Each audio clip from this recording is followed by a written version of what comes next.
Hello again. Right, I've still got a load of mince that I got from the special offer at Rannachy the other day. The 3 packs of mince for 18 quid. So I'm going to use the last sort of kilo and a bit to batch cook some pasta sauce. My favourite pasta sauce this is. It's really simple. So we're just going to start by frying off all the mince. And we want to fry it until it's nice and nice deep brown, not pale brown. So that's, given how much it is, that's going to take a good sort of 20 minutes. Okay, we've got that nicely browned up now, all loose. So I'm going in with, I'm doing 3 packs of mince, so I'm putting in a lot of garlic. So I'm putting in 3-4 tablespoons of garlic puree. If you don't like garlic that much, just put 1 in, you know, but adjust it to how you like it yourself. Also, you want to put in, say, a dessert spoon of Italian seasoning. You'll get this in all supermarkets, and I use quite a lot from the different things, so I buy a big one from Booker's. So a good wallop of Italian. Okay, the phone just cut out because it got too hot. But what I've done is I've put in just over half a bottle of red wine. You don't have to use red wine. You can use the red wine stock pots and a little water. But what we're going to do is just let this boil away so all the wine's gone. I've also added 3 Bovril stock cubes. And we'll reduce that down until all that wine's gone. And then we'll replace it with water. And then we'll put it in the slow cooker, crock pot, whatever word you use, for about 3 hours. And then I'll show you how to portion it and use it. Okay, the red wine's reduced away now, as you can see. So I'm going to put some tomatoes in, 3 tins. Everything's in 3s today. Now, you can use chopped tomatoes, or you can use polpetta, or any of the different versions. But just be aware that with the tomatoes, the best ones are kept for the peeled tomatoes because they look better. And the busted up, knackered ones are sent to the pulp and all that. So if you can, get hold of one of these little potato mashers. We used to call them a moolie, whatever you want to call it.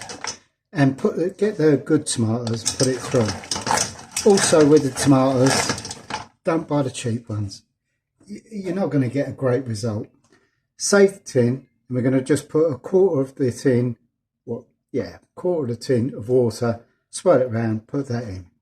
When it's all in now, we'll bring it to the boil and then put it in the slow cooker with a bit of salt and pepper. Okay, let's come to the boil. I've stuck in a really good helping of black pepper, a nice fresh bay leaf, and a good bit of sea salt, and we'll pop it in now into the slow pot for 3 hours. Right, so it's been 3 hours. Just lift this up. That's nicely cooked out. Now what I'm going to do now is just dish this into these containers, and then I'll show you how we do the meal up. We should get a few of these. They go in the freezer and they defrost in your microwave really quickly, or a couple of hours outside. So I'll crack on with that now. Okay, to finish it off, we've got a pot of boiling water. It's salted water. You want it about the same saltiness as the sea. Okay, I've got just some spaghetti. I like quite a thin spaghetti. Pop that in there. Just hold it up till it starts to soften and move down in the pot. Once you get to that stage, just get a spoon in, stir it up. Now here's the bolognese, or the meat sauce we made earlier. It's not bolognese. So we put that in a large pan that you can toss, like a wok or something's ideal. Just microwave that to defrost it out of the freezer, and you're ready to go, or leave it at room temperature. Okay, so we just warm that through. Now, when you're cooking spaghetti, we never use a sieve. You always lift out the water. I'll show you that when it's cooked. But this is going to take probably about 12-14 minutes. You want to take it out before it's fully cooked, but I'll show you that. Okay, so it's been 5 minutes. It's quite thin pasta. It's nearly cooked. You want it about 70% cooked. So look on the packet. However long the packet says, do it 2 minutes less. And then we lift the pasta out with tongs, because you don't know if you're going to need to add some of that water to loosen the sauce up.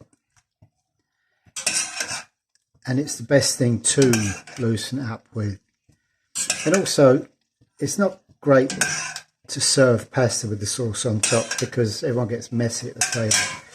So what we do is we finish the pasta in the sauce, and then that last outer layer of pasta absorbs the flavour. You just get a better finish on it. If it's good enough for an Italian grandmother, it's good enough for me. This is what they would call a ragout. It's not a bolognese. Bolognese has carrots and leeks and cream and stuff in it.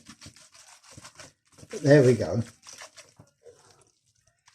And we just let that sit in the sauce for about 2 minutes to absorb it. Now, as it absorbs it, you'll see the sauce thickening up. You want it dryish. You don't want it soaking really saucy, but you don't want it to go into a mass, like a sticky ball. So just keep an eye on it. Once it's done, if it's sticky, you take a little of this water and just put it in, mix it in. There we go, that's about right. And then no one gets all mucky at the table. I get mucky trying to serve it because I'm clumsy. There you go. I'll put it in the bowl and get a photograph. Do try this. It's a great thing to keep in the freezer.